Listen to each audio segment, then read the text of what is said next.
তুমি এখন পৃথিবীর জমিনের মধ্যে আছো, আর পৃথিবীর জমিনের মধ্যে তুমি একদিন থাকতে পারবা না, তোমার কবরের বাসিন্দা হইতে হবে গো, কবরের বাসিন্দা হইতে হবে। এই মওতকে যদি কোনো ব্যক্তি স্মরণ রাখতে পারে তাহলে সেই ব্যক্তি গুনাহ করতে পারবে না। গুনার সময় কলিজার মধ্যে থরথর করে কাঁপন সৃষ্টি হয়ে যাবে, বলে কারণ পিছনে আমার মওত আছে, মওতটা কোন দিন হবে কোন সময় হবে আমি জানি না। আল্লাহ এই গুনাহ আমার সম্মুখে আসছে, ওগো আল্লাহ তোমার কুদরতি পা ধরে মিনিত করি, আমাকে তুমি এই গুনাহ থেকে রেহাই করো, আমাকে এই গুনাহ থেকে রেহাই দাও, আমাকে এই গুনাহ থেকে বাঁচিয়ে দাও। তাহলে আল্লাহ পাক রব্বুল আলামিন গুনাহ থেকে বাঁচাইয়া দিবে।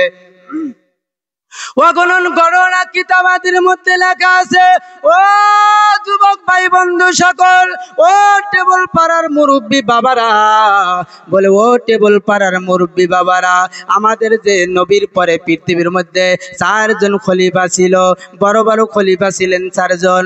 এক নম্বর আবু বকর রাদিয়াল্লাহু তাআলা আনহু, দুই নম্বর ওমর ফারুক রাদিয়াল্লাহু তাআলা আনহু, তিন নম্বর উসমান গনি রাদিয়াল্লাহু তাআলা আনহু, চার নম্বর হযরতে আলী রাদিয়াল্লাহু তাআলা আনহু।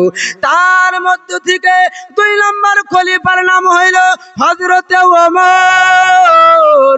হযরতে ওমর মওতকে স্মরণ রাখার জন্য একটা চাকর নির্ধারিত করে দিয়া দিল।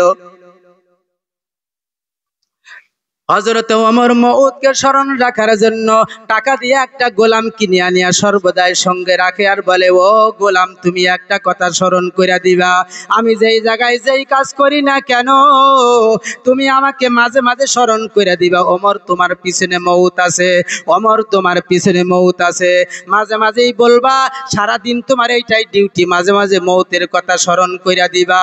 হযরতে ওমর রাদিয়াল্লাহু তাআলা আনহু যেই ব্যক্তির জান্নাতের সার্টিফিকেট হাতের মধ্যে, যেই ব্যক্তিকে আল্লাহর রাসূল জান্নাতের সার্টিফিকেট দিয়া গেলেন, আল্লাহর রাসূল বললেন আবু বকর জান্নাতি, আল্লাহর নবী বললেন ওমর জান্নাতি, আল্লাহর নবী বললেন ওসমান জান্নাতি, আল্লাহর নবী বললেন আলী জান্নাতি, আল্লাহর নবী বললেন আব্দুর রহমান বিন আউফ জান্নাতি, আল্লাহর নবী বললেন যায়েদ বিন হারিসা জান্নাতি, যায়েদ বিন সাবিত জান্নাতি, আব্দুল্লাহ ইবনে জাররাহ জান্নাতি, বলে সমস্ত সাহাবার কথা আল্লাহর নবী বলে গেলেন জান্নাতি জান্নাতি বলে ঘোষণা দিলেন। ওই জান্নাতি মানুষটা যদি মওতের কথা স্মরণ করার জন্য একটা গোলাম নির্ধারিত করতে পারেন, আমরা মওতের কথা ভুলে কেন গেলাম, আমরা মওতের কথাটা কেন ভুলে গেলাম? আমাদের তো মওতের কথাটা ওমরের থেকে ভয় করা বেশি দরকার, ওমরের থেকে মওতকে আমাদের জন্য ভয় করাটা বেশি দরকার। আল্লাহর নবী একদিন জিজ্ঞাসা করলেন একজন সাহাবাকে, বলে ও আমার সাহাবা তুমি মওতকে কেমন ভয় করো? ওই সাহাবা উত্তর দিলেন, জবাব দিলেন, হুজুর গো আমি মওতকে এত ভয় করি, এত ভয় করি, এত নিকটে মনে করি। বলে কেমন নিকটে মনে করো? বলে হুজুর ফজরের নামাজ যখন আমি আদায় করে শেষ করে ফেলি তখন আমার মনে এরকম ভাব আসিয়া যায়, বলে তুই জোহরের নামাজ হয়তো নাও পড়তে পারোস, জোহরের আগে আগে তোর মওত হয়ে যাইতে পারে, মওতকে আমি এত নিকটে মনে করি। আল্লাহ রাসূল বললেন, ও আমার সাহাবা মওতকে তুমি এত দূরে ঠেলে দিয়েছো, এত দূরে তুমি মওতকে রেখে দিয়েছো, এত দূরে তুমি মওতকে ফেলে দিয়েছো। আল্লাহ পাক রব্বুল আলামিন বলেন, ইয়া আইয়ুহাল্লাযীনা আমানু যিকুরুল্লাহা যিকরান কাসীরা ওয়া সাব্বিহুহু বুকরাতাও ওয়া আসীলা।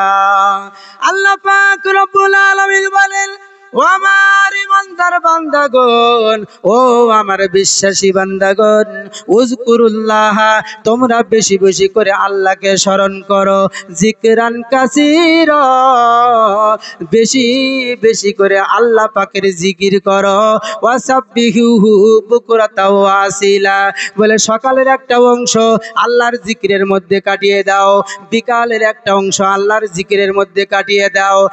আর যদি তোমার নসিব ভালো হয়ে যায়। গভীর রাতের মধ্যে তাহাজ্জুদের মুসল্লা বিছাইয়া 2-4 রাকাত তাহাজ্জুদের নামাজটা পড়িয়া যখন তুমি 12 তাসবিহ জিকির মারবা, যখন তুমি 12 তাসবিহ ইল্লাল্লাহ নামের জিকির মারবা, লা ইলাহা ইল্লাল্লাহ যখন কলবের মধ্যে ধাক্কা দিয়া যখন তুমি জিকির করবা, তোমার কলবটা পরিষ্কার হয়ে যাবে। ওই কলবের মধ্যে আল্লাহর মোহাব্বতটা জায়গা পাওয়া যাবে। আমাদের ভাগ্যটা এত খারাপ, আল্লাহর জিকির আমরা করতে পারি না, সময় হয় না।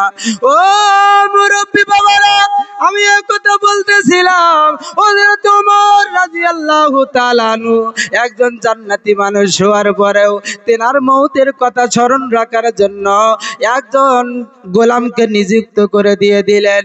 হঠাৎ করে কয়েকদিন চলে গেল। কয়েকদিন চলে যাওয়ার পর গোলামকে বললেন, গোলাম রে, আর মওতের কথা তো আর আমার পিছনে পিছনে ঘুরতে হবে না, আর আমার সঙ্গে তো আর থাকতে হবে না। গোলাম বলল, হুজুর গো, আপনার সঙ্গে আমার কেন থাকতে হবে না? এখন মওতের কথা কেন স্মরণ করার প্রয়োজন নাই হয়ে গেল? বলে, না না না, তোমার এখন মওতের কথা স্মরণ করে দেওয়ার প্রয়োজন নাই।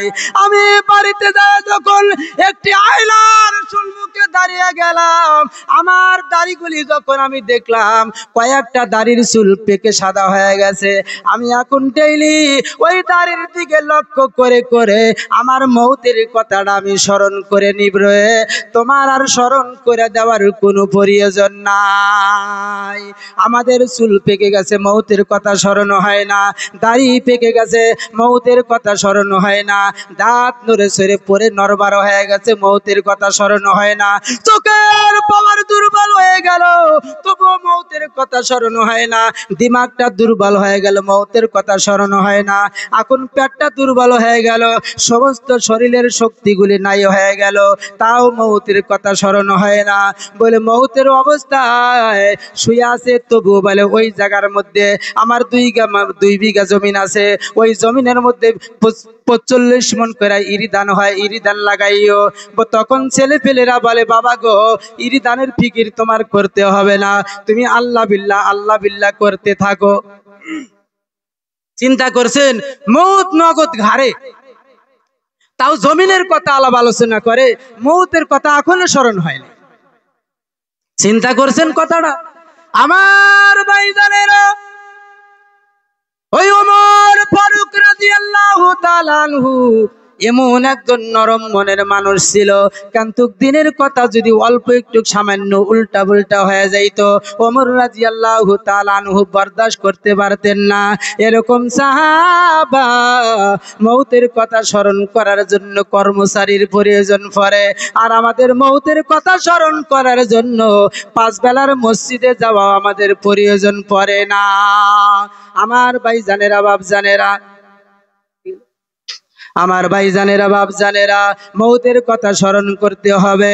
ওই মওতের কথা স্মরণ করলে আমাদের দ্বারাই গুনাহ হবে না। ও যুবক, মওতের কথা স্মরণ করো, তুমি মদের বোতল হাতে নিবা না। মওতের কথা স্মরণ করো, তুমি ড্রাগস নামের একটা বস্তু তোমার হাতের মধ্যে চলে যাবে না। তুমি মওতের কথা স্মরণ করো, তুমি ওই কফ সিরাপগুলি নেশার জন্য আর খাইতে পারবা না। বলে, মওতের কথা স্মরণ যদি করো, তুমি ভাঙার জীবনে খাইবা না। বলে, মওতের কথা যদি স্মরণ করো, তুমি অন্য একটা মেয়েকে মোবাইল দিয়া তুমি কল দিয়া ন্যাপের তলে শুয়ে শুয়ে চুপি চুপি গল্প করবা না।